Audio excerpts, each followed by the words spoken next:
आता हे सरकारला आम्ही विनंती करू, कारण तो बाबा रामदेव त्याचं कारण पूर्ण दोन्ही डोळे काही पूर्ण उघडे असतात असं नाही आहे, त्यामुळे त्याचं तो जेवढा मधमाशा नाहीत किंवा पोळे निघत नाही तेवढा तो सहज विकतो. जेवढी गाया नाही तेवढा तो तूप विकतो. म्हणजे जे काही जेवढं मिळत नाही देशात त्याच्यापेक्षा 4 पट तो विकतो. याचा अर्थ असा आहे, कारण त्यामध्ये भेसळ आहे आणि तो भेसळ आहे म्हणून पकडला गेलेला आहे. खरं म्हणजे लोकांच्या आरोग्यावर जो काही दुष्परिणाम होतो आहे, अनेक नवीन नवीन रोग माणसाला जळत आहेत, कॅन्सर सारखा रोग आता सगळीकडे पसरत चालला आहे. अशा परिस्थितीमध्ये तुकाराम मुंडेंना 3 वर्ष ठेवून हे सर्व भेसळ शुद्ध केलं पाहिजेत, यासाठी आम्ही मागणी करू.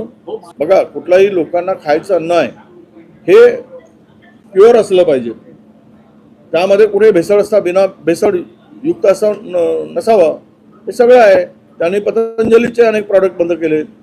त्यामुळे माझं मत असं आहे की कुठेही कोणी चुकत असेल, पूर्वी प्युअर होतं आता काही त्याच्यामध्ये गडबड चालली का हे तपासलं जाईल ना.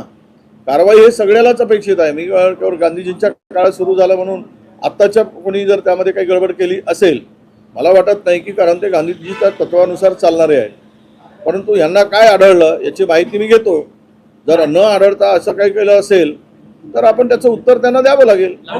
नाही, गोरखपार का बंद केलं हे मला माहीत नाही तर कशामुळे बंद केलं, पण ते काय त्याच्यामध्ये बघा असं आहे की त्यांना त्या डिपार्टमेंटला ड्रग्स अँड फूड अँड ड्रग्सवाल्यांना जर काही त्याच्यामध्ये दोष आढळला असेल तर बंद करायला हरकत नाही. आता मी सगळ्या काँग्रेसवाल्यांना सांगतो, चला पूर्णच भाजपमध्ये जाऊ आणि भाजपमधून पूर्ण घेऊन आपण वापस येऊ, म्हणजे हे भाजपमुक्त महाराष्ट्र देश होऊन जाईल.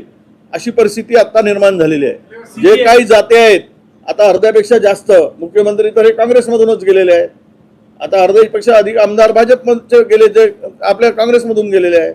आता विधान परिषदेमध्ये उमेदवार जे आहेत ते तर अर्धे काँग्रेसमधूनच आहेत. त्यामुळे आता पुरीच काँग्रेस भाजपमध्ये विलीन करा आणि भाजपमधून भाजपवाल्याला ओरिजिनल हटवून टाकून ओरिजिनल काँग्रेस करा. आता अशी परिस्थिती होईल. आता काय आहे, सत्तेसाठी वाटेल ते, केवळ काँग्रेस मुक्त भारत, काँग्रेस मुक्त भारत. आता भाजप काँग्रेस युक्त भाजप होत चालली आहे हे त्यांना दिसत आहे. त्यामुळे हे जे काही लोकांशी बनवाबनवी, लोकांच्या शब्दाचा छल करून धार्मिक भावना भडकवून जे काही चाललं आहे त्याचं उत्तर जनता मागेल. लाडकी बहीणचे 80,000 महिला 80 लाख महिला ज्या कमी केल्या, यांचा अर्थ स्पष्ट आहे की निवडणुकीमध्ये वापर झाला. निवडणूक झाली, महानगरपालिका झाल्या, अर्ध्या जिल्हा परिषदा झाल्या, नगरपरिषदा झाल्या. आता लाडकी बहीण तुझा काय आमचा संबंध, बहीण तिकडे भाऊ इकडे. भाऊ खुर्चीवर बसून मस्त मजा मारतो आहे, दाबून मार खातो आहे, महाराष्ट्र लुटतो आहे. लाडक्या बहिणीला हव्यावर सोडून दिलाय, जा तू मर का वाच. 80 लाख महिला कमी केल्या तर त्यांचा तडतडाट, त्यांचा शाप या महायुतीच्या सरकारला लागेल. आणि असेच हे तडफडून ज्या महिलांचा श्राप फार मोठा असतो, ज्यावेळेस ती बोटं मोडून मनातून अंतकरणातून श्राप देते ना, त्यावेळेस यांचा सत्यानाश झाल्याशिवाय राहणार नाही. अशी ती आता गावागावात सत्यानाश करायसाठी यांचा टपलेली आहे. ज्या दिवशी जातील निवडणुकीच्या मतं मागायसाठी तर यांची पूजा ती ते करेल. हे जे बनवाबनवी केली, फसवणूक केली लाडक्या बहिणीची, याचं उत्तर सरकारला द्यावं लागेल. नरेंद्र मोदी म्हणतात मी ओबीसी आहे, इथले मुख्यमंत्री म्हणतात माझा DNA ओबीसी आहे, आमचा DNA ओबीसी आहे. माझा नाही म्हटलं, आमचा DNA ओबीसी आहे पक्षाचा. आता पक्षाचा DNA ओबीसी, पंतप्रधान ओबीसी आणि ओबीसीवर अन्याय का?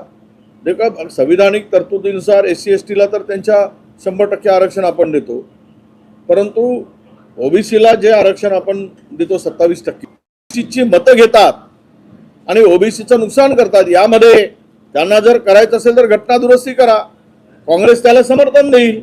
50%च्या वर जात असेल पण ओबीसीला त्याच्या वर जात असेल, पण ओबीसीला जर त्या ठिकाणी ओबीसीच्या लोकसंख्येनुसार जर स्थानिक स्वराज्य संस्थांमध्ये आरक्षण मिळत असेल तर आम्ही तयार आहोत.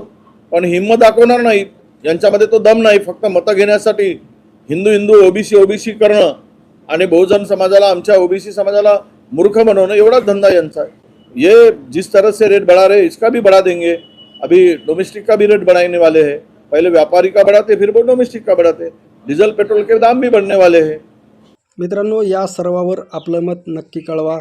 तुकाराम मुंढे 3 वर्ष खरंच राहतील का? आपलं मत कळवा. रामकृष्ण हरी. जय जगद्गुरू. जय शिवराय. जय भीम.